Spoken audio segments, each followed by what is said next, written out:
हाँ, मैं वही कह रहा हूँ, लाइक फॉर एन एग्जांपल, अगर एक बिगनर है जो स्टार्ट हाँ करना चाह रहा है साइबर सिक्योरिटी, राइट? हाँ। तो किन किन चीज़ों के साथ उसे स्टार्ट करना चाहिए, कौन से सर्टिफिकेशन अल्टीमेटली करने चाहिए, राइट?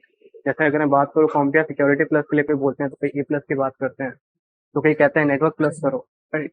तो यहाँ पे मतलब यार देखो, ये हर किसी के लिए अलग होता है। लाइक आपका डिपेंड करता है कि आपका फाइनल गोल क्या है। अगर आप सर्टिफिकेट को टारगेट कर रहे हो, इट डिपेंड्स कि आपकी पहले तो करंट लेवल क्या है। Like if I am in a college की मैं सेकेंड ईयर में हूँ, तो मैं भी किसी सर्टिफिकेशन पे ध्यान नहीं दूंगा। My initial goal should be to learn everything. जो भी पॉसिबल हो सके सब लर्न करो, ठीक है। और लास्ट में जब मुझे जॉब लेनी हो, तो जॉब के लिए सर्टिफिकेशन कर रहे हो आप, लर्निंग के लिए नॉलेज के लिए तो कर नहीं रहे हो, तो वो उस टाइम पे लो जब आप जॉब लगने वाली हो। जैसे मैं अपना एग्जांपल लूँ, तो मैं साइबर सिक्योरिटी में आ गया था कॉलेज की स्टार्टिंग में, तो इसका मतलब ये थोड़ा ना मैं साइबर सिक्योरिटी में आ गया था तो मैं सर्टिफिकेशन पे टारगेट कर रहा था। मैंने सर्टिफिकेट कब करे, जब बिल्कुल लास्ट टाइम आ गया मेरे कॉलेज का, तब मैंने सर्टिफिकेशन पे टारगेट करा, है ना। तो कोशिश कर, क्योंकि एक तो इसमें अलग अलग बेनिफिट है। पहली बात तो आपका फोकस लर्निंग पे रहता है। सर्टिफिकेशन में क्या होता है कि मेरे को सर्टिफिकेट निकालना है, तो मैं सिर्फ उतनी पढ़ता हूँ जितना सर्टिफिकेट के लिए जरूरी है, बाकी चीजें इग्नोर करता हूँ। जब मेरा टारगेट लर्निंग है तो मैं हर चीज पढ़ता हूँ। दूसरा, सर्टिफिकेट्स की भी एक एक्सपायरी डेट होती है। अगर सीएच की बात करें कि या किसी और सर्टिफिकेशन की बात करें, तो वो 3-3 साल बाद एक्सपायर होते हैं। अब आपने फर्स्ट ईयर ऑफ कॉलेज में एक सर्टिफिकेशन कर लिया, वो एक्सपायर हो गया 3 साल बाद, जॉब जब तक आई आपकी, तो फायदा क्या। तो उस चीज को देखना। तो पहले आप मुझे ये बताओ अपने कॉन्टेक्स्ट में कि करंटली क्या कर रहे हो, ठीक है। और फिर मैं आपको बताऊंगा कि आपको करना चाहिए क्या नहीं करना चाहिए, कौन सा करना चाहिए, कितने प्रीवियस सर्टिफिकेशन है, क्या नॉलेज है, उसके बेस पे मैं आपको बता सकता हूँ आपके लिए बेस्ट क्या रहेगा। लाइक इनिशियली मुझे आई गेस अराउंड 4 मंथ्स हुए इस पर्टिकुलर फील्ड में, और मैंने नेटवर्किंग सीखी है, मेरे को लिनक्स का भी बेसिक आइडिया है। अपार्ट फ्रॉम दैट मैंने सिक्योरिटी प्लस थोड़ा बहुत पढ़ा है, ठीक है? तो कुछ लोगों ने सजेस्ट किया दैट सीसीएनए पे फोकस करना। बीटेक है या बीसीए? बीटेक है ना, तो 4 साल है यार, बहुत बहुत। अभी तो 3 साल और पड़े हैं, है ना। तो अभी फोकस सिर्फ लर्निंग पे, सीटीएफ खेलो, है ना, डिफरेंट टाइप्स ऑफ कम्युनिटी को ज्वाइन करो, अलग अलग चीजें लोगों से सीखो, उस पर फोकस करो। फोर्थ ईयर में जब आप आ जाओगे, आप सोचो आप पे 3 साल की नॉलेज हो गई, तो ऑलरेडी जब आप फोर्थ ईयर में होगे ना, मेरी गारंटी आप मेरे से क्वेश्चन पूछोगे नहीं कि मैं कौन सा सर्टिफिकेशन करूं, क्योंकि 3 साल बाद आप इतने मैच्योर हो जाओगे कि आप खुद के लिए खुद का सर्टिफिकेशन सोच पाओगे। तो आपको ये क्वेश्चन पूछने की जरूरत ही नहीं पड़ेगी। मैं हर किसी को ये कहता हूँ कि जब भी कोई मेरे से आता है ना सर्टिफिकेशन, तो मैं कहता हूँ आप सिर्फ वेट करो, और 2-3 साल लग के मेहनत करके ना, जो आपको मिल रहा है, चाहे वो आप कुछ भी मिल रहा है, जो भी करना है। मैंने सिक्योरिटी प्लस का भी पढ़ा था, जब मैं पढ़ रहा था मैंने सारे सर्टिफिकेशन का पढ़ा, क्योंकि उन सब में कुछ ना कुछ जो मेरे को लगता था मेरे को ऑलरेडी आते हैं, उस पार्ट को स्किप कर दिया, जो नई नॉलेज मिल रही थी वो लेता गया। जब मैं लास्ट ईयर में आया, तो मेरे को इतनी समझ आ गई थी कि मार्केट में किस चीज़ की डिमांड है, क्योंकि 3 साल में मेरे इतने दोस्त भी बन गए थे जो जॉब कर रहे थे, तो उन्होंने मुझे बताया कि मार्केट में ओएससीपी की वैल्यू है, या मार्केट में सीएच की वैल्यू है, मार्केट में सिक्योरिटी प्लस की वैल्यू है, ईजेपीटी की वैल्यू, जिस चीज़ की सर्टिफिकेशन की वैल्यू है उन्होंने बताया मुझे, है ना। तो वो आपका दिमाग तब चलने लग जाएगा। तो अभी सिर्फ फोकस करो कि मेरे को मस्त रिलैक्स करना है, सीटीएफ्स खेलने हैं, जो मिल रहा है कोर्सेज, यूडेमी के कोर्सेज, चाहे वो बाहर के कोर्सेरा के किसी चीज़ के भी है, मेरे को बस पढ़ने पे ध्यान देना है। तो मेन क्वेश्चन, मतलब मेन मेरा ये आंसर आपके लिए रहेगा। Hello sir. हेलो। हाँ सर, मैं एक्चुअली बीसीए कर रहा हूँ, मैं थर्ड ईयर में हूँ अभी। तो लाइक अभी थर्ड ईयर के लिए आप कुछ प्रोजेक्ट मेरे को सजेस्ट करना चाहेंगे, like related to cyber security, मतलब ऐसे कुछ फायरवॉल बना सकते हैं मतलब, और कुछ आइडिया है आपको? यार देखो, इसमें कुछ भी हो सकता है। पहले तो मैं बताऊं, मेरा खुद का लास्ट ईयर चल रहा है, मैं अपने प्रोजेक्ट सोच रहा हूँ कि मैं क्या दूंगा प्रोजेक्ट में, ठीक है। मेरे को भी अभी कोई फाइनल नहीं पता, क्योंकि प्रोजेक्ट का कोई ऐसी मैं कभी ध्यान दिया ही नहीं। प्रोजेक्ट में कुछ भी बना सकते हो। देखो, स्केपी से बहुत सारे ऐसे मॉड्यूल बने हैं कि आप फायरवॉल क्रिएट कर सकते हो, ठीक है। तो स्केपी के थ्रू एक स्केपी मॉड्यूल आता है, उसके थ्रू आप एक बीच में अपना MITM अटैक जैसे हम करते हैं नॉर्मल, तो आप एक होस्ट बेस्ड फायरवॉल क्रिएट कर सकते हो। तो स्केपी के ऑलरेडी लिखे लोगों ने बहुत समझाए हैं कोड, कि कैसे आप उससे बीच में MITM attack, man in the middle बना के, तो एक फायरवॉल क्रिएट कर सकते हो। तो आप उससे पैकेट कैप्चर करके नॉर्मली, और उसमें बेसिक चेंजेस या उसमें जो बहुत कॉमन पैटर्न्स आपको दिख रहे, तो आप बस एक नॉर्मल स्केपी से फायरवॉल बनाओ, और उसमें डाल दो कि अगर 51 सेकेंड के अंदर 50 से ज्यादा रिक्वेस्ट आ रही है किसी पर्टिकुलर आईपी एड्रेस से, तो मैं उसको ब्लॉक करूंगा। बन गई आपकी सिंपल फायरवॉल। फायरवॉल ने डीडॉस ब्लॉक करने का काम करा, तो ये फायरवॉल बन गई। तो बहुत सिंपल है। आपको क्या करना है, जो भी पैकेट्स रिसीव हो रहे हैं उसकी सोर्स आईपी का हेडर निकालो। अगर वो आईपी, मतलब हर पैकेट में आप ऐसे टाइम सेट कर दो कि 1 सेकंड के अंदर मुझे 50 पैकेट रिसीव हुए और सब में एक ही आईपी है, तो यानी कि यहाँ डीडॉस या डॉस अटैक करने की कोई कोशिश कर रहा है, आई विल बैन इट। तो इस टाइप की अगर आप चीजें बनाओगे, तो वो फायरवॉल ऑटोमेटिकली आपकी बन गई। तो इस टाइप की चीजें कर सकते हो। सर क्या हम लोग लाइक एक सिंपल सा एक लिनक्स बेस्ड कर्नल में बना सकते हैं, मतलब एक with limited assembly knowledge and C knowledge? पहली बात तो उसके लिए आपको बूट लोडर से स्टार्ट करना पड़ता है, ठीक है? आपको बूट लोडर लिखना पड़ता है, उसके लिए ही आपको काफ़ी असेंबली की नॉलेज होनी चाहिए पहले, ठीक है? तो उसमें तो बहुत लो लेवल स्टफ पे आपको जाना पड़ता है, क्योंकि जब आप कर्नल की बात कर रहे हो तो आपको मेमोरी मैनेजमेंट समझ आना चाहिए, मेमोरी लेवल की कोडिंग आनी चाहिए। सी से वो सी में ही कर सकते हो खाली, जो असेंबली में आपको बेसिक बूट लोडर लिखने का, आप जब कर्नल पे शिफ्ट करोगे तो वहां पे आपको सी की इतनी अच्छी प्रोग्रामिंग आनी चाहिए कि आप थ्रेड्स मैनेज कर पाओ, आप मेमोरी मैनेजमेंट कर पाओ, आप सिक्योरिटी देख पाओ, क्योंकि जो बेस कर्नल के चीज़ें हैं सबसे पहले तो आपको वो सब सी में कोड करना आना चाहिए। तो वो बहुत ज़्यादा एडवांस हो जाएगा, वो तो आप कर ही नहीं सकते, क्योंकि उसके लिए years and years of experience, minimum 10 years of experience if you have worked on a kernel, तब आप अपना खुद से लिखना स्टार्ट कर सकते हो, है ना? अगर आपको इसमें इंटरेस्ट भी है तो सेरेनिटी ओएस एक ऑपरेटिंग सिस्टम बन रहा है, जो यूट्यूब पे लाइव स्ट्रीम करके वो लोग दिखाते हैं खुद से अपना ऑपरेटिंग सिस्टम लिख रहे हैं। तो वो देखो, वो बहुत बढ़िया होता है, मैंने बहुत टाइम तक देखा है। तो उसमें वो बता रहे हैं अलग अलग मॉड्यूल्स, अपना ब्राउजर लिख रहे हैं, क्योंकि बहुत सारी चीज़ें आपको लिखना पड़ता है जब आप एक ऑपरेटिंग सिस्टम अपना बना रहे हो। तो उसकी वीडियो देखो, उसने बताया कर्नल में कैसे सी की कोडिंग कर रहा है। मेरी गारंटी है 99% आपको कुछ समझ नहीं आएगा, क्योंकि वो खतरनाक लेवल की कोडिंग होती है बहुत। तो इसलिए मैं कह रहा हूँ कि बहुत एक्सपीरियंस चाहिए। वो बंदे को एप्पल में काम कर चुका है, नोकिया में रह चुका है, मतलब इतना एक्सपीरियंस है, तब जाके वो एक बेसिक ऑपरेटिंग सिस्टम अपना लिख पा रहा है। तो इसके लिए बहुत नॉलेज चाहिए, वो तो प्रोजेक्ट बेकार हो जाएगा, मतलब नहीं हो पाएगा, जो चीज़ रियलिस्टिक नहीं है वो। जी सर, मेरा क्वेश्चन है। क्वेश्चन ये है कि सर मैं हूँ अभी बीसीए सेकंड सेमेस्टर में, वो अभी खत्म होने वाला है 2 मंथ के बाद, और एज है मेरी 19 साल की। तो सर लेट तो नहीं हो गया हूँ ना साइबर सेक्टर में, ये पूछना था। यार लेट और जल्दी कुछ नहीं होता साइबर सिक्योरिटी में। मैं आपको बताता हूँ, एक एग्जांपल भी दे देता हूँ। मेरे पे बच्चे आते हैं कि 14 साल के, एंड मेरे को पता है वो क्यों आ रहे हैं मेरे पास, है ना? वो आते हैं स्पेशली और मेरे पे लिखेंगे कि सर मैं 14 years का हूँ, मैं साइबर सिक्योरिटी में ही कर रहा हूँ। अब वो सोचते हैं कि मैं उनको अप्रिशिएट करूंगा, बट मैं अप्रिशिएट नहीं करता, क्योंकि मेरे को ऐसा नहीं लगता कोई जल्दी या लेट कोई है। कि अगर आप 10 साल की उम्र में भी साइबर सिक्योरिटी में आ रहे हो तो आप पे बहुत कुछ सीखने को है, और जब तक आप जॉब के लिए रेडी होगे तब तक भी कुछ ना कुछ रह ही जाएगा। कभी साइबर सिक्योरिटी आप कंप्लीट कर ही नहीं सकते। तो आपने 14 years की एज में स्टार्ट करा, लेट से 24 में आपकी जॉब लगनी है, तो भी आप 10 साल बाद भी आप कुछ ना कुछ ऐसा टॉपिक बता पाओगे अपने आप को कि ये पढ़ना अभी भी रह गया मेरा ये। तो साइबर सिक्योरिटी बहुत वास्ट है, और अगर आप लेट भी आए तो कोई फर्क नहीं पड़ता है, ठीक है? क्योंकि ऐसा होगा, क्या पता आपकी 2 साल जॉब लेट लगे, 1 साल लेट लगे, लेकिन या आप कवर उतनी जल्दी कर लो। अगर आपको लग रहा है कि मैं लेट हूं, आपको खुद से फीलिंग आ रही है कि मैं लेट हूं, तो आप जल्दी कवर करो ना। अगर आपको पता है कि नॉर्मल एक एवरेज जना 4 से 6 घंटे दे रहा है, तो मैं दिन के 12 घंटे दूंगा। तो मेहनत तो आपके हाथ में है ना, मैंने भी तो करी है उतनी मेहनत, तो वो आप भी कर सकते हो, कोई ऐसी बड़ी बात नहीं। तो अगर आपको ये फीलिंग आ रही है, देखो हर किसी के लिए जल्दी लेट कुछ नहीं होता, ठीक है? बहुत सारे ऐसे जने हैं, अब इलॉन मस्क है, आज फेमस हुआ है, 40 आज की एज उसकी मेरे 45 या 50 के आसपास होने वाली होगी, 40 से ऊपर है वो फेमस कब हुआ है? अगर मैं देखूं 2018 से पहले इलॉन मस्क को 50 का 80% लोग नहीं जानते होंगे।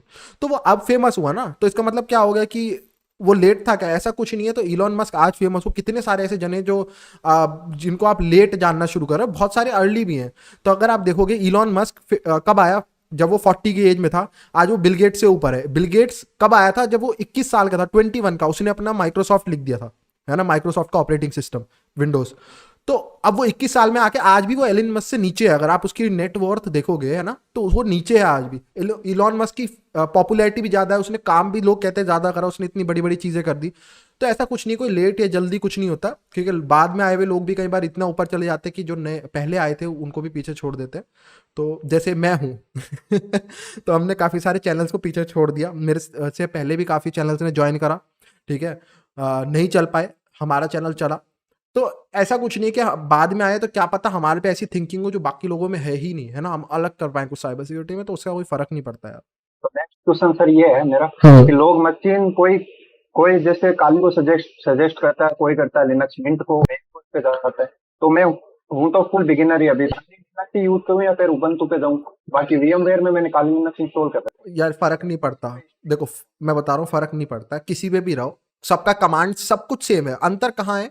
सिर्फ काली लिनक्स में टूल मिलते हैं, उबंटू में नहीं मिलते। तो वो आपके ऊपर है। अगर आप चाहते हो कि मैंने खुद अगर मैं बोलूँ तो मैं शुरू के 2 साल मैंने काली लिनक्स यूज करा, 1 साल वर्चुअल मशीन में, 1 साल मैंने उसको बेस ओएस में, ठीक है? उसके बाद मेरे को लगा कि 2 साल काले लिनक्स सीखने का, अब आदमी 2 साल से एक ही चीज पे काम कर रहा, तो मैं बोर हो गया था, इसलिए मैं उबंटू पे शिफ्ट कर गया, और मुझे उबंटू अच्छा भी लगा, है ना? तो वो आपकी मर्जी है। अगर आप चाहते हो कि मैं शुरू से उबंटू पे काम करूँ तो करो, कोई दिक्कत नहीं है। वो तो आपके हाथ में है। सब कुछ सेम है, हर चीज़ सेम है। अंतर कहाँ है? एक में टूल्स मिल रहे हैं, एक में नहीं मिल रहे हैं। एक में टूल्स अलग से इंस्टॉल करने पड़ेंगे। इंस्टॉल करने के बाद उबंटू भी काली ही बन जाएगा। लिनक्स सेम है, बस उसमें आपने टूल्स डाल दिया अलग से उबंटू में। तो जब टूल्स डल गए उबंटू में तो वो भी तो आपका पेनिट्रेशन टेस्टिंग के लिए एक ऑपरेटिंग सिस्टम क्रिएट कर दिया। तो वो भी अपने आप में बन गया। तो वो आपके ऊपर है कि इट डिपेंड्स कि आपको क्या पसंद है। यस सर, मैं अंकित सिंह बोल रहा हूँ सर। मेरा क्वेश्चन ये है कि मैं अभी ओएससीपी का तैयारी कर रहा हूँ। आई मीन सर, मैं फंस गया हूँ यहाँ बाइनरी, ये जो बफर ओवरफ्लो सेक्शन है वहाँ मैं फंस गया हूँ। और ये जो जब से नया अपडेटेड सिलेबस आया है उसमें मेरा दिक्कत क्या है कि बफर ओवरफ्लो शायद हटा दिया गया है। मुझे ये लेटेस्ट सिलेबस में हुआ क्या है सर? हाँ, तो बफर ओवरफ्लो हटा दिया गया है ओएससीपी के सिलेबस से। अगर आप टारगेट कर रहे हो कि सिर्फ ओएससीपी, कि मेरे को ओएससीपी ही निकालना है ना, तो मैं बफर ओवरफ्लो रिकमेंड नहीं करूंगा। छोड़ दो, वो नहीं आ रहा है आपसे, बफर ओवरफ्लो हटा दिया गया। बट अगर आप लर्निंग के पर्सपेक्टिव से देख रहे हो कि मेरे को सिर्फ सीखना है, ठीक है, मेरे को ओएससीपी नहीं देना, मेरे को सिर्फ ओएससीपी के लायक सीखना है या ओएससीपी वाला सीखना है, तो बफर ओवरफ्लो पढ़ो। अगर आप टारगेट कर रहे हो कि मेरे को सर्टिफिकेशन टारगेट करना है, मेरे को सर्टिफिकेशन ही निकालना है, तो जब मैं टारगेट कर रहा हूँ किसी चीज़ को, तो मैं उस समय फालतू की चीज़ों पे ध्यान नहीं दूंगा, क्योंकि मेरा टारगेट एक सेट है। तो अगर आपका टारगेट सेट है कि ओएससीपी सर्टिफिकेशन देना है, उसी की तैयारी कर रहा हूँ, तो बफर ओवरफ्लो छोड़ दो। अगर आप सिर्फ लर्निंग के लिए कर रहे हो तो बफर ओवरफ्लो कर लो, वो आपके हाथ में है। सर मेरा क्वेश्चन सिंपल यही था कि जैसे कि जो रिकॉग्नाइज सर्टिफिकेट चाहिए तो ओसीपी जेपीटी, तो मतलब जिनके जो कॉस्ट है थोड़ा ज़्यादा है, तो मतलब इस हिसाब से मतलब जो स्टूडेंट्स है नहीं कर पा रहे, तो उनको साइबर सिक्योरिटी में जॉब लेनी है, तो अब उनको लर्निंग है उस सर्टिफिकेट जितनी, बट ये है कि वो परस्यू नहीं कर पा रहे हैं। फाइनल रिवीजन में कुछ भी ठीक है। हो सकते हैं, तो उनको मतलब क्या इश्यूज फेस करने पड़ेंगे मतलब जॉब के लिए, या फिर कैसे ले सकते हैं? यार देखो, जॉब में ना क्या होता है, मैं आपको ऐसे समझाता हूँ कि सर्टिफिकेशन मैटर करते हैं, मैं हमेशा बोलता हूँ, ठीक है। ऐसा नहीं है कि जो लोग तो यूट्यूब पे आके हल्ला मचाते हैं दूसरे यूट्यूबर की, है ना, सिर्फ स्किल्स मैटर करती है, बट सर्टिफिकेशन मैटर करते हैं जब आप जॉब लेने जाते हो। और हमारा एंड गोल है क्या? मैं साइबर सिक्योरिटी में आया, मैंने सीखा, लेकिन जॉब नहीं मिली, तो बेकार है साइबर सिक्योरिटी में, सीधा कहता हूँ, है ना। हर किसी का एम पैसा कमाना ही है एंड में। मतलब ऐसा नहीं कि लर्न भी करना है, लेकिन अगर जॉब ही नहीं मिलेगी तो मैं पढ़ूंगा क्यों? मैं खाली टाइम वेस्ट करने के लिए थोड़ा ना बनाऊं कि साइबर सिक्योरिटी पढ़ता रहूंगा। एंड गोल तो अच्छी जॉब लेना ही है ना हमारा। तो अब ये सोचो कि अगर जॉब लेनी है तो सर्टिफिकेट मैटर करते हैं, अगर आपका एंड गोल है कि अच्छी जॉब। क्योंकि अगर मैं हमेशा कहता हूं कि अगर अच्छी इनकम ही नहीं है तो आप साइबर सिक्योरिटी भी नहीं पढ़ सकते। आदमी एक टाइम बाद परेशान होने लग जाता है कि पैसे आ नहीं रहे और कितना आदमी मेहनत करेगा एक चीज़ में।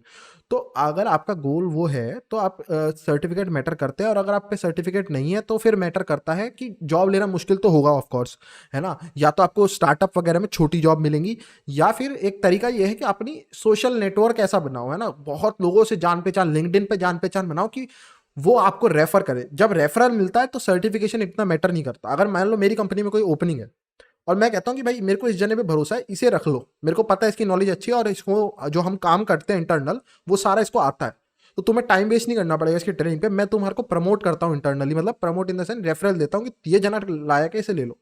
तो वो मेरे भरोसे पे तुम्हारे को रख लेते हैं। और ऐसा कंपनी में हर जगह होता है, हर कंपनी में ऐसा होता है।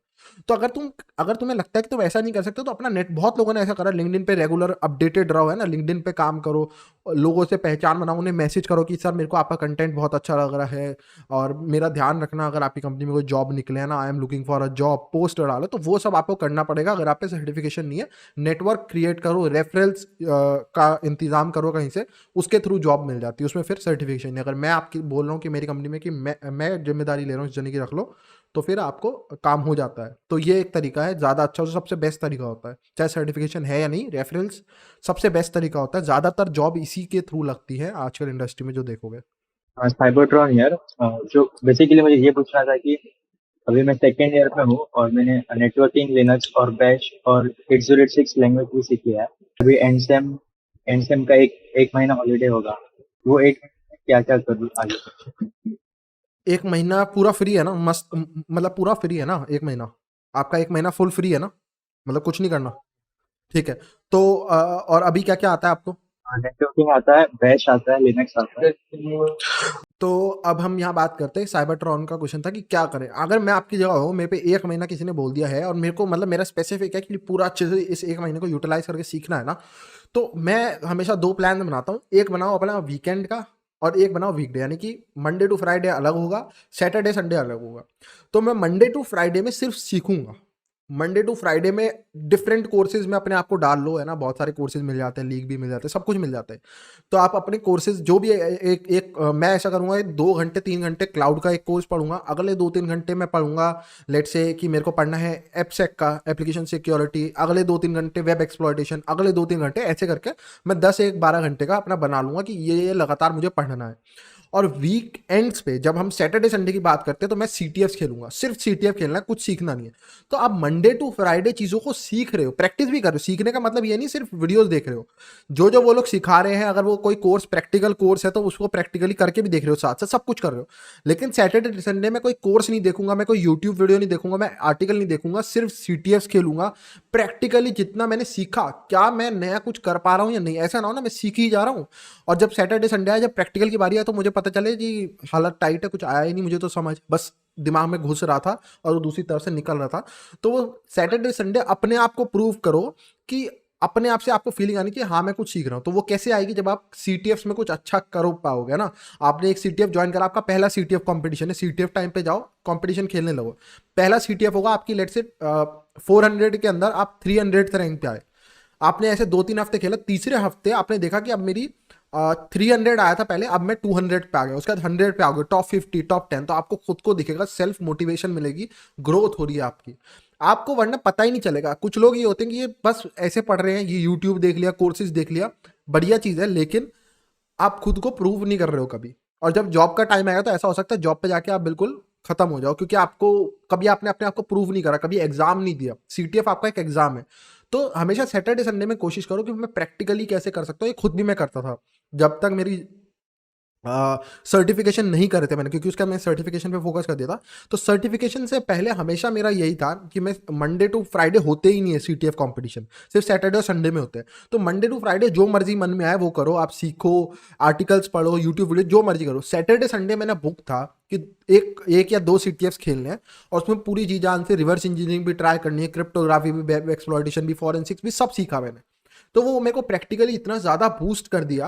और उससे स्पीड भी अगर आप देखोगे ना तो बाकी लोगों के कंपैरेटिवली मेरी स्पीड बहुत तेज ग्रोथ हो रही थी, क्योंकि मैं प्रैक्टिकली कर पा रहा था ना। तो जब मेरे से कोई बात करता था, वो कहता था यार मैंने कोर्स में ये सब सीखा, मेरे को इसमें डाउट आ रहा है, मेरे को वो डाउट्स नहीं होते थे, क्योंकि मैंने सीटीएफ में वो चीज़ें जब प्रैक्टिकली करके देखी तो मैंने देखा अच्छा ये वाला प्रॉब्लम ऐसे सॉल्व हो सकता है।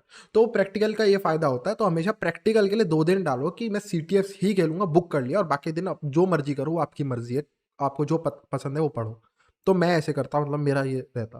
सर मैं बता रहा था कि जैसे कि सर मेरे को रेड टीमिंग या फिर ऑफेंसिव सिक्योरिटी में जाना है, तो सर आप एक बार सर शुरू से पाथ बता सकते हैं कि क्या क्या कर सकते हैं के लिए। रेड टीमिंग के लिए प्रोग्रामिंग अच्छी होनी चाहिए, ठीक है, क्योंकि आपको काफ़ी बार खुद के मालवेयर कोड करने पड़ते हैं। जो मेरा एक्सपीरियंस, मैं रेड टीमिंग में हूँ नहीं, लेकिन मैंने पढ़ा है एक जने को जो 6-7 साल से रेड टीमिंग कर रहा है ना, जॉब है उसकी रेड टीमिंग की। तो उसका क्या है, उसने जो बताया कि है ना, उनका मेन वही काम होता है, उसको कंपनी ने रख लिया है, एंड उस कंपनी का काम है कि ऐसी चीज़ें मालवेयर क्रिएट करना जो बाईपास कर पाए। अब हमारी जो नॉर्मल कंप्यूटर पे जो ये होते हैं ना एंटीवायरस, कंपनी में ये काम नहीं करते। कंपनी में पूरे बड़े लेवल पे काम चल रहा होता है। तो जैसे एक्टिव डायरेक्टरी, तो पूरे एक्टिव डायरेक्टरी पे एक सॉफ्टवेयर लगा दिया जाता है, उसे हम कहते हैं क्या कहते थे, मैं भूल गया, ईआरपी या ईपीएस ऐसी कुछ होता है, एक सॉफ्टवेयर एंटीवायरस की तरह ही होता है। तो वो बहुत खतरनाक होते हैं, उनके बहुत बड़े बड़े डेटाबेस होते हैं ना, तो वो लोग वो यूज़ करते हैं। तो उनमें क्या होता है कि अगर वो सॉफ्टवेयर यूज़ हो रहा है तो उनको बाईपास करने के लिए आपको बहुत खतरनाक मालवेयर्स बनाने पड़ते हैं। जो अपना माइक म्यूट कर लो यार, हैकर1, हैकर HK, हैकर जो भी।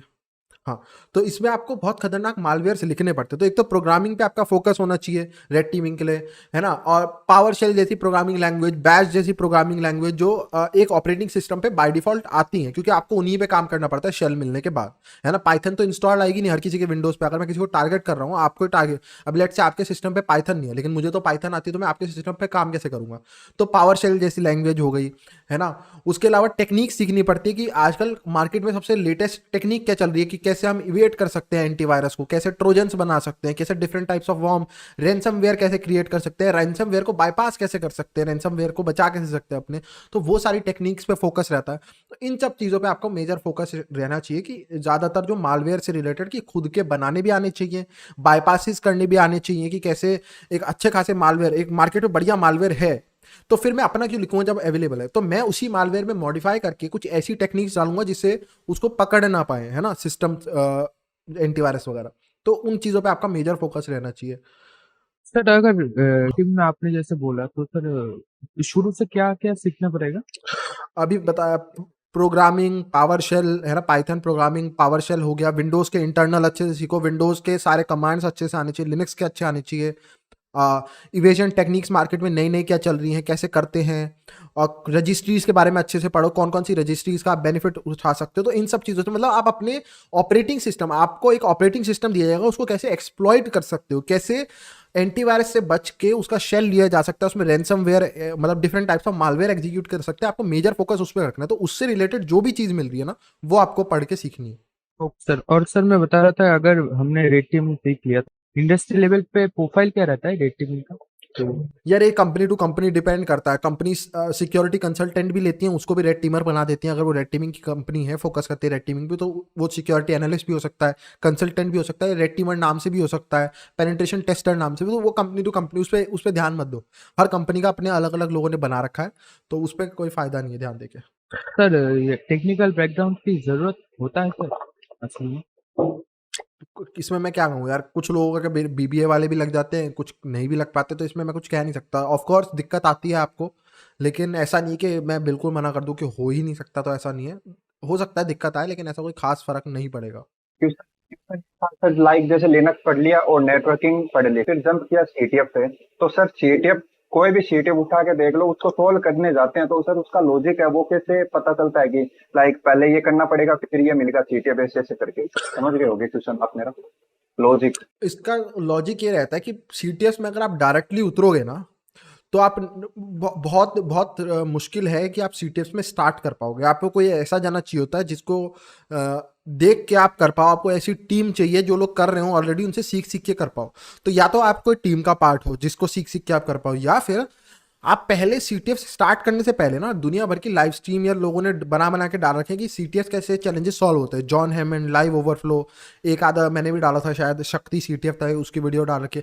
तो आपको वो वीडियो देखो कि लोग कैसे सॉल्व करते हैं, फिर पीको सीटीएफ पे जाओ, कोशिश करो खुद से सॉल्व करने की। उसके बाद आपको मेथोडोलॉजी समझ आएगी कैसे करने हैं उन चैलेंजेस को। तो सीधा डायरेक्टली जंप कर जाओगे ना, वो लैब्स वगैरह से काफ़ी अलग होते हैं, उनका तरीका काफ़ी अलग होता है, टूल्स काफ़ी अलग होते हैं। जो आप ट्रायक में एकदम बॉक्स से करते हैं ना, उनसे काफ़ी अलग होता है। तो कोशिश करो पहले आप उस पे जाओ, क्या बोलते हैं, कि वीडियोस देखो, आर्टिकल्स पढ़ो, लोगों ने पहले प्रीवियस चैलेंजेस कैसे सॉल्व करें, और फिर उसके बाद स्टार्ट करोगे तो आपको चीज़ें समझ आनी शुरू होगी। तो डायरेक्टली ब्लाइंड अगर आप जंप कर जाओगे तो दिक्कत है। यानी जैसे वो यूट्यूब पे बता रहे हैं या फिर कोई भी वेबसाइट है वहां पे बता रहे हैं, उनको देखो, कॉपी पेस्ट करो और फिर अपनी मेथोडोलॉजी को यूज करो। ठीक है, कॉपी पेस्ट तो नहीं हो सकता ना भाई। मेरे पे कोई चैलेंज आया तो मैं आपको लॉजिक सिखा रहा हूँ। लॉजिक कॉपी पेस्ट कभी नहीं हो सकता। लॉजिक तो दिमाग से बनता है ना। टूल्स हमेशा वही रहने हैं, आपको उनको यूज कैसे करना है वो आपको सीखना है। तो आपको उनको वीडियो में देख के समझ आएगा। जैसे मान लो मैं एक एग्जांपल देता हूँ। आपने एक आर्टिकल में सीखा कि कैसे आपने एक आर्टिकल पढ़ा कि स्टेगनोग्राफी एक कैटेगरी होती है कि इमेज में डेटा सिखाने के लिए। आपने उसमें सीखा कि भाई कैसे कैसे एक इमेज में डेटा छुपाया जा सकता है, ठीक है, और क्या क्या टूल्स है जिनको यूज करके डेटा वापस निकाला जा सकता है। अब अगली बार जब आप सीटीएफ में गए और आपको एक स्टेगनोग्राफी का चैलेंज दिखा जिसमें एक इमेज दी गई है कि इसके अंदर कुछ छुपा हुआ फ्लैग है, वो निकाल के लाओ। तो अब आपको याद आएगा कि पहले मैंने एक आर्टिकल पढ़ा था जिसमें मैंने 4-5 टूल्स के नाम पढ़े थे। अब आप उन टूल्स के बारे में जाके पढ़ोगे। इस टूल को एग्जिट टूल है, जैसे ये स्टैग हाइड है या बिनवॉक है, इनको यूज कैसे करते हैं, उनको यूज कर करके देखोगे तो आपको सीखने को मिलेगा। तो आपने अलग अलग आर्टिकल्स का यूटिलाइज करके एक नॉलेज क्रिएट करी, उस नॉलेज का यूज करके चैलेंज को सॉल्व करा। तो आपने एक आर्टिकल पढ़ा बिनवॉक कैसे यूज, एक आर्टिकल में पहले आपने टूल्स के नाम पता चले, फिर दूसरे आर्टिकल में उनको स्पेशलाइज पढ़ा, स्टैग हाइड क्या करता है, इसको यूज कैसे करते हैं, बिनवॉक क्या करता है, इसको यूज कैसे करते हैं ना, एग्जिट टूल कैसे यूज करते हैं। और फिर जब आपको चैलेंज मिला तो चैलेंज में आपने सब कुछ यूज करके देखा और तब आपको समझ आया कि एक्चुअली में चीजें काम कैसे करती हैं। तो ये आपको नॉलेज बिल्ड करनी पड़ेगी। उस नॉलेज को अप्लाई करने के लिए आप सीटीएफ का यूज लेते हो। चलो एक मैं आखिरी चीज अब मैं पूछता हूँ आप लोगों से।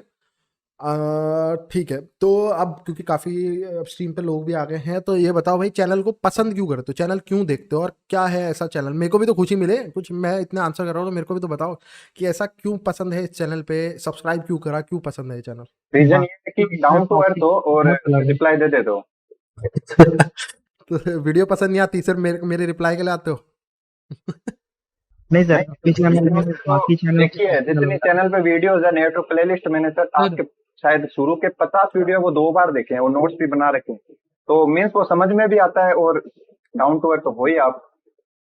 चलो बढ़िया, थैंक यू। और मेरा ओपिनियन है अगर कि मतलब जो थियरी पार्ट रहता है, मतलब जो दूसरी यूट्यूबर बताते हैं प्रैक्टिकल नहीं बता पाते, तो आप क्या करते हो, वो प्रैक्टिकल पार्ट जो रहता है ना, मतलब जो लोग आते पे वो आप पूरा बता देते हो, प्रैक्टिकल पार्ट ही मेन रहता है, मतलब समझने के लिए हैंड्स ऑन पूरा दिखा देते हो कैसे करना रहता है। अरे यार, यूट्यूब का पता है क्या सीन है? यूट्यूब लोगों ने ना, अब क्या हो गया, लोगों को एक इजी तरीका दिखा कि थ्योरी पढ़ा के छोड़ दो। और जब लोग बोलते हैं ना प्रैक्टिकल क्यों नहीं दिखाते, तो लोग यूट्यूब पे जबरदस्ती वो डाल देते हैं इल्जाम, यूट्यूब करने नहीं देता, यूट्यूब तो ब्लॉक कर देता है। हाँ, तो यूट्यूब कुछ नहीं कर रहा है, लेकिन उन्होंने एक बहाना ढूंढ दिया। अब कोई भी बोलेगा ना प्रैक्टिकल क्यों नहीं करा रहे, नहीं जी यूट्यूब बैन कर देता है कि मैंने वो वीडियो नहीं डाली, मेरी 100 से ऊपर वीडियो हो गई, सारी प्रैक्टिकल है। लाइव ओवरफ्लो नहीं डाला, जॉन एमर्ट नहीं, यूट्यूब तुम्हें टारगेट कर रहा है, तुम कोई यूट्यूब के लिए स्पेशल लगते हो। तो वही बात है कि लोगों ने एक बहाना ढूंढ लिया कि अगर कुछ भी हम प्रैक्टिकल डालेंगे तो वो उड़ा देता है। अब तुम प्रैक्टिकल में ये डाल रहे हो किसी का फोन कैसे हैक करना है, तो इसमें मैं मानता हूँ यूट्यूब की गलती है ही नहीं, वो सही में इनलीगल है। इंडिया में अगर आप मैं जाके पुलिस थाने में बोलूँ कि भाई मैं फोन हैक कर रहा हूँ इसका, तो वो तो इनलीगल है ना। तो ऐसी वीडियोस डाल के कोई फायदा नहीं। और अगर तुम ढंग की एपीआई सिक्योरिटी, क्लाउड सिक्योरिटी पढ़ा रहे हो, तो यूट्यूब प्रमोट ही करता है, कोई फर्क नहीं पड़ता है ना। आप लोगों को मेरी वीडियो कभी ना कभी आके आके दिखाई होगी, यूट्यूब ने मेरा पोस्टर दिखाया होगा, आपने क्लिक करा, आपको पसंद आया, आपने सब्सक्राइब करा, तो यूट्यूब अपने आप मेरी वीडियो स्प्रेड कर रहा है ना नए लोगों को। तो वही है कि लोगों ने एक बहाना पकड़ लिया कि बस की थ्योरी पढ़ा और जैसी कोई प्रैक्टिकल के बोलेगा जी यूट्यूब उड़ा देता है, इसलिए मैं कर ही नहीं रहा, तो वो तो बेकार है। फिर वो लोग बोलते हैं अपने मेरे ये कोर्सेज ज्वाइन कर लो। मैं सही बताऊँ ना, तुम अगर सोचो मैंने 100 से ऊपर वीडियो बनाई है, और एक वीडियो का एवरेज अगर 10 मिनट भी लोगे, कुछ कुछ 40-40 मिनट की वीडियो भी है, 1-1 घंटे की भी है ना, 10 मिनट का एवरेज भी लोगे, तो मैंने कितने मिनट अपने लगाए, यूट्यूब से कमाई ही नहीं है। तो मैं इतना टाइम लगा रहा हूँ और मेरे को पैसे रिटर्न में नहीं आ रहे, तो मेरा फायदा क्या है इसमें, खुद सोचो। वरना मैं तो एनजीओ ही खोल के बैठ जाता हूँ फिर। अगर मेरे को समाज सेवा ही करनी है तो मैं यूट्यूब क्यों क्रिएट कर रहा हूँ, मैं एनजीओ खोल। तो उनका भी गलती नहीं है, उन्होंने देखा कि हाँ यहाँ से पोटेंशियली हमारी अर्निंग हो सकती है। अगर आपको बोलता हूँ, आप एक यूट्यूबर हो जिसके 2 लाख सब्सक्राइबर है, सिर्फ सोचना, उनकी जगह पे अपने आप को रखो, 2 लाख आपके सब्सक्राइबर हैं, और उनमें से कुछ लोग आपको कहते हैं कोर्स लॉन्च करो, आप कोर्स लॉन्च करते हो सिर्फ 500 रुपये का, 500 रुपये का कोर्स लॉन्च करा, सिर्फ कितने लोगों ने, 100 लोगों ने भी खरीदा, आपकी कितनी अर्निंग हुई? 500 इंटू 100, सिर्फ 2 लाख में से 500 ने भी, अगर 1000 ने खरीद लिया, और सोचो। तो अगर आप ये ऐसे सोचोगे तो आपकी लाखों में अर्निंग है, तो आप करोगे या नहीं करोगे? सीधा ये बताओ, आपको लाख रुपए मिल रहे हैं सिर्फ कोर्स रिलीज करने के, तो आप करोगे या नहीं करोगे? मेरे को कोई बोले कि मैं 1 लाख रुपए दूंगा भाई ये कोर्स बना दे मेरे लिए, मैं सीधा कहता हूँ हाँ मैं बनाऊंगा, 1 लाख रुपए बहुत होते हैं। तो आप ऐसे सोचो देखो, तो आपको भी लगेगा हाँ भाई पॉइंट लॉजिकल है। तो उनकी गलती नहीं है, अगर मेरे को लाखों रुपए मिलेंगे एक चीज करने के, तो मैं करूंगा। तो सीधी बात है यार। तो वही है आप एकदम सर आप डीपली हेलो। पढ़ाते हो, और जैसे कि सर अभी यूट्यूब पे आपके जैसा ही बहुत चैनल है, तो वो लोग उतना डीपली नहीं पढ़ाते, A to Z आप बताते हो। और वैसे हेलो। तो सर आपका जो चैनल है टोटली फ्री कंटेंट है, तो ज़्यादा सभी फ्री है बेसिकली। सर मेरे को ये पूछना था कि कभी कभी हॉरिजॉन्टल प्रिविलेज एक्विजिशन के लिए कौन से मतलब फाइल्स चेक कर, फोल्डर्स चेक कर सकते हैं जहाँ पे मोस्ट पॉसिबली पासवर्ड मिल सकता है? अगर ऐसे होता है ना, जब भी मल्टी प्रिविलेज एस्केलेशन होता है, हॉरिजॉन्टली जाना पड़ता है कई बार, तो हमेशा जो ज़्यादातर मेरा एक्सपीरियंस है, वेब की कॉन्फ़िग फाइल्स, जो वेब की कॉन्फ़िग फाइल्स होती हैं उनके अंदर माई सीक्वल की डेटाबेस की कॉन्फ़िग फाइल हो गई, या इंडेक्स डॉट कोई भी PHP फाइल, उसके अंदर नॉर्मली उसका कोड पढ़ोगे ना, वेबसाइट जो भी वेबसाइट के थ्रू इनिशियल एक्सेस मिला है, तो उसमें हमेशा क्रेडेंशियल्स तो मिलेंगे ही मिलेंगे तुम्हें, वो काम आएंगे या नहीं ये नहीं पता, लेकिन क्योंकि वो अगर ऐसी वेबसाइट है जिसमें लॉगिन पेज वगैरह हैं, तो वो डेटाबेस यूज़ कर रही होगी, है ना। तो डेटाबेस के अगर उसको कम्युनिकेट करना है तो उसको क्रेडेंशियल्स यूज़ करने पड़ते हैं PHP कोड में, तो वो आपको क्रेडेंशियल्स मिल जाते हैं। तो उससे अगर आप रूट ट्राई कर सकते हो जाने का, सू रूट, और वो वाला पासवर्ड जो आपको MySQL का मिला वो ट्राई करो, वरना आप उस MySQL में लॉगिन करके डेटाबेस देख सकते हो कि डेटाबेस में कोई आपको और क्रेडेंशियल्स मिल जाए, कुछ और मिल जाए। भैया वैसे अभी मुझे मतलब मैं जस्ट 12th पास किया हूँ, और मतलब मुझे साइबर सिक्योरिटी में मैं सोच रहा था, मतलब काफी इंटरेस्ट मुझे आया, तो स्टार्ट करने का मैं सोच रहा था। बट प्रॉब्लम मुझे ये आ रही है, कोई बोल रहा है कि पहले लिनक्स पूरा अच्छे से चलाना सीखो, कोई कह रहा है कि प्रोटोकॉल्स वगैरह लर्न कर लो, कंफ्यूजन हो रहा है उसमें पूरा। मेरी नेटवर्क पेनिट्रेशन टेस्टिंग प्लेलिस्ट देखिए, अभी चेक नहीं की है। बस उतनी प्लेलिस्ट देख लो, वो प्लेलिस्ट निपटा लो आप। उसको करने के बाद जब वो पूरी कंप्लीट कर लोगे, तो आपको किसी से पूछने की ज़रूरत ही नहीं पड़ेगी क्या पढ़ना है आगे, ठीक है। सिर्फ उतना कर लो, उसमें नेटवर्किंग भी डाला है, उसमें मैंने बैश लैंग्वेज प्रोग्रामिंग भी डाला, सब है एक ही प्लेलिस्ट के अंदर, बस वो देख के ख़त्म कर दो, बहुत है। तो सर मैं बता रहा था कि VAPT और APT में क्या डिफरेंस होगा? कैसा APT की बात कर रहे हो मुझे? मतलब कि एपीटी एडवांस पेनिट्रेशन टेस्टिंग? ऐसा कुछ नहीं होता यार एडवांस पेनिट्रेशन टेस्टिंग। मैंने तो आज तक नहीं सुना, एटलीस्ट जॉब में भी आ गया तो कोई ऐसा कुछ नहीं है advance penetration testing. Penetration testing होती है, एडवांस या बिगनर ऐसा कुछ नहीं होता। बेकार है ये सब चीज़ें, सिर्फ वीएपीटी है ना, एपसेक है, अलग अलग चीज़ें हैं, लेकिन ऐसा कुछ नहीं होता एडवांस्ड पेनिट्रेशन टेस्टिंग, ऐसा कुछ नहीं है। आगे एक सर वो क्वेश्चन पूछा था मैंने कि वो आपने बताया कि सीटीएफ जो बंदा ऑलरेडी करता है उससे ही पूछ लो तो वो अच्छे से आंसर दे देगा। तो वही पूछ रहा था कि ट्राई एकमी पे वो टीम मिलेगी तब हम ज्वाइन हो जाए और उनसे इंटरेक्ट करके पूछ ले कि भाई तू कैसे क्या करता है। ट्राई हैकमी पे टीम नहीं होती बोला तो, ट्राई हैकमी और हैकडेबॉक्स पे दोनों पे ही टीम नहीं होती, वो इंडिविजुअल लैब्स हैं। उसके लिए आपको ctftime.org पे कंपटीशन चल रहे होते हैं, सीटीएफ उनकी बात कर रहा हूँ। यहाँ सीटीएफ वो होते हैं, सीटीएफ हैक द बॉक्स और ट्राई हैक भी सीटीएफ नहीं है, वो लैब्स हैं, बूट टू रूट मशीन्स हैं, वो सीटीएफ नहीं है। ctftime.org पे कॉम्पिटिशन्स होते हैं, उन्हें बोला जाता है सीटीएफ। सर कभी कभी एसयूआईडी परमिशन किसी ऐसे कमांड में होती है जिससे हम लोग सिर्फ रीड कर सकते हैं, तो और उसमें ऐसा होता है कि सिर्फ रीड ही कर पाते हैं, और ईटीसी शैडो फाइल में जो रूट का जो हैश होता है कभी कभी क्रैक भी नहीं हो पाता, तो उससे उससे आगे फिर करे क्या? ऐसे में आप कोई भी रूट की फाइल पढ़ सकते हो ना, तो अगर आपको फिर तो सीधा रूट का फ्लैग ही पढ़ लो, /रूट के अंदर root.txt नाम से होता है, सबको पता है। निश्चय नहीं ले पाओगे अगर आपके पास रीड है, या तो वही हैश क्रैक करो। और ऐसी कौन सी फाइल रीड कर सकते हो, मे बी कोई वेब की कॉन्फ़िग फाइल हो जो सिर्फ रूट को परमिशन हो रीड करने की, कोई बैकअप फाइल हो, है ना। अगर रीड की वो सिर्फ रीड की दे रहा है तो वो आपको कोई ऐसी फाइल उसमें दी होगी जिसके थ्रू आपको रूट का शेल मिलेगा, तो वो आपको ढूंढनी पड़ेगी कहीं पे ऐसी कोई फाइल जिसको सिर्फ रूट पढ़ सकता है, उसके अंदर पासवर्ड लिखा हो, कोई बैकअप फाइल, है ना, कोई कॉन्फ़िगरेशन फाइल, कुछ ना कुछ तो ऐसा दिया होगा, वरना कोई और तरीका है ही नहीं। ओके, फिर एंड करते हैं आज स्ट्रीम का, ठीक है। Thank you everyone for joining.